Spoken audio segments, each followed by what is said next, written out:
Today, I'm tackling one straight out of the comments section. Let's bring into focus pro wrestling's hotspots.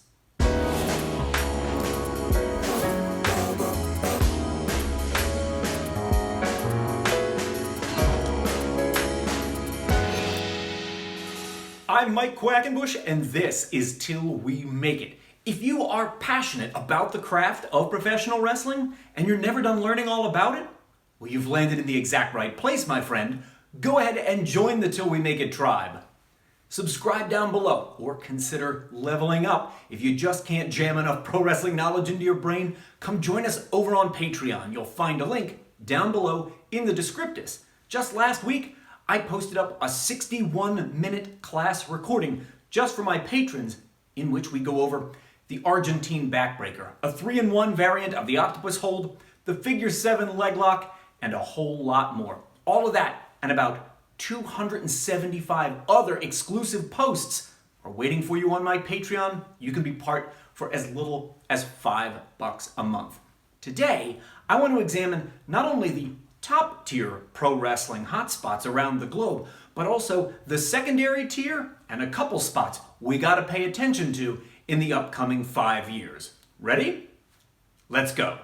These top tier hotspots will probably not come as much of a surprise because each of these wrestling epicenters is synonymous with its own style, like the United States is with American professional wrestling, like Mexico is with lucha libre, and like Japan is with pro wrestling. When examining the US scene, I would say that things are better than they were 12 to 15 years ago. Because back in 2001, when the industry leader, the WWF, now WWE, gobbled up its chief competitors in WCW and ECW, it left a vacuum at the very top. Finding contract gigs or being able to earn a living wage as a professional wrestler was difficult in that era after WCW and ECW vanished off of the landscape. But look at where we are at now. Not only does the WWE hire more wrestlers and sign more wrestlers than ever before, but so too does AEW, and there are contract players a step down, like Impact Wrestling, ROH, MLW, even the NWA provides contracts to some of its wrestlers. So the scene, as it relates to the US as a whole, I think, is better. It's stronger than it was 12 to 15 years ago. Unfortunately, I don't think the same could be said of Mexico. I think the scene there has taken a noticeable downturn over 12 to 15 years ago, when both titans of lucha libre, AAA and CMLL, were enjoying one hot streak after another, all through the 00s, even into the 2010s. But I don't think that really characterizes the scene today. Overall, the wrestling hotspot of Mexico burns a little less hot than it did 12 to 15 years ago, at least in my opinion. And of course, we gotta talk about the last of the big global epicenters here. I'm talking about Japan, the home of pro wrestling. And in my opinion, there has been an ever so slight downturn over the last 12 to 15 years. Now, it's certainly true that New Japan Pro Wrestling, the big dog in the room, continues to ascend to new heights. And there's been a little bit of a rebound on the Joshi scene, Japanese women's wrestling, especially in the last 5 years, thanks to the consistently good work of Stardom and Tokyo Joshi Pro, just to name a few. But underneath that tier, when you look at the previously strong competitors of All Japan Pro Wrestling and Pro Wrestling Noah, they seem like pale imitations of their past selves. Noah is practically unrecognizable if the last time you watched was 15 years ago. And beneath them, many of the independent organizations we know by name, Dragon Gate, Michinoku Pro, just to name two, they are in virtually the exact same position, if not ever so slightly worse off than where they were throughout the 00s. So in my opinion, as hotspots go, Japan ever so slightly trending down versus where we would have found them looking in 12 or 15 years ago. All right, now let's bump down one tier and look at some of those secondary hotspots, places which traditionally have been home to professional wrestling in times good and bad. And I'm specifically thinking of England, Canada, and Puerto Rico. I do know that Puerto Rico is technically part of the United States. I do know. In my opinion, the scene in England is far hotter now than it was 12 to 15 years ago.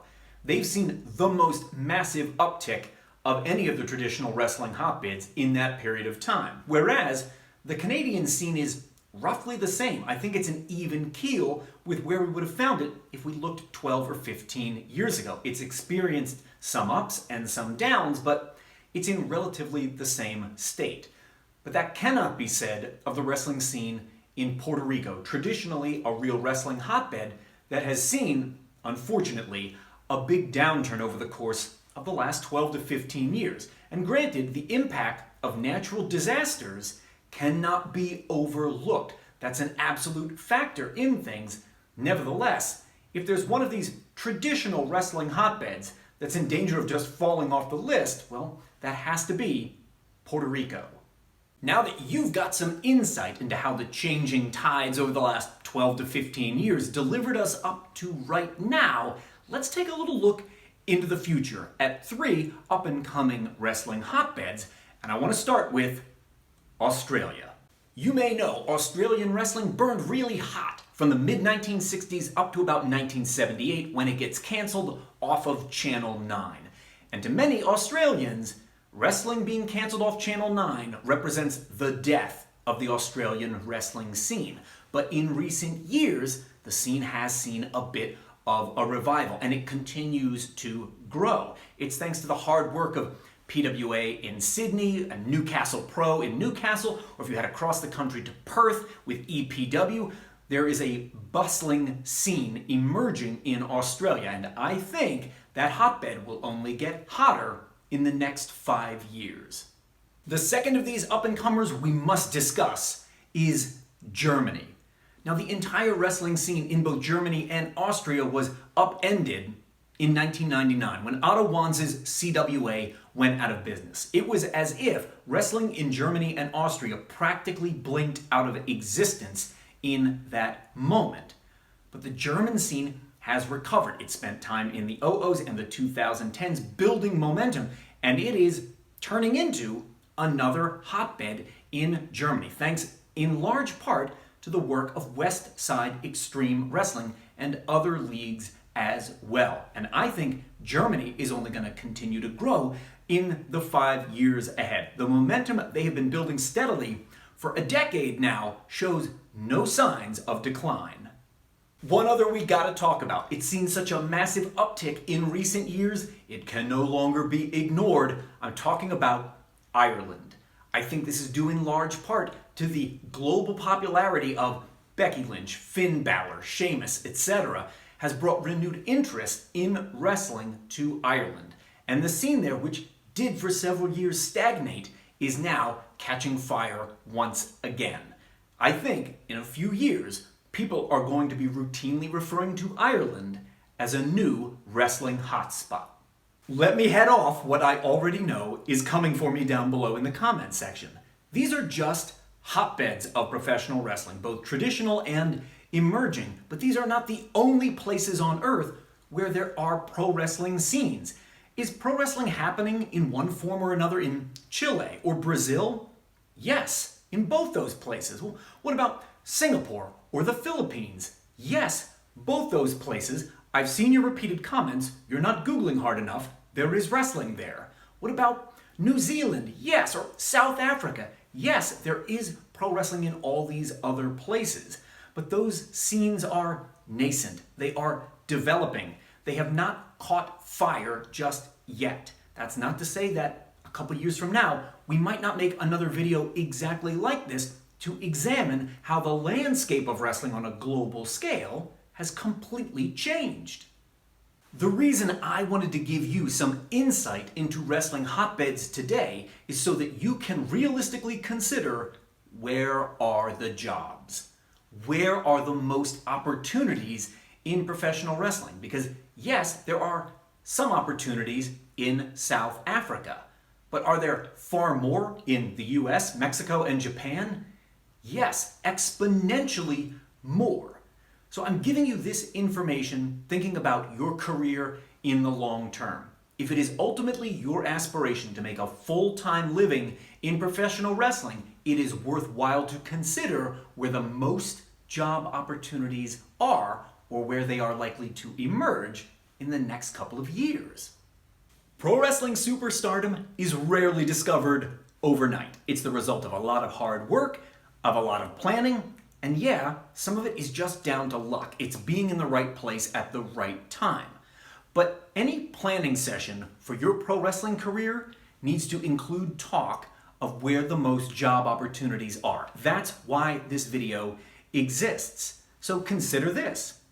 Most of the hotbeds we talked about are English-speaking countries. So if you barely speak any English, one, thanks for being here on my channel, but also maybe consider enrolling in an English language class now. Master that before you need it to give you a competitive edge in the workplace. And if English is your native tongue, I would learn Spanish or Japanese next. That's going to give you a leg up, a competitive advantage over somebody else who's trying to break in Mexico or in Japan. Yes, language is an important factor to consider, and so too is culture. If you live in Russia, but you aspire to wrestle in Japan, then I think you should go and pursue reading a book about Japanese culture or watch a documentary about Japanese customs. That kind of information will prove invaluable on your path to success.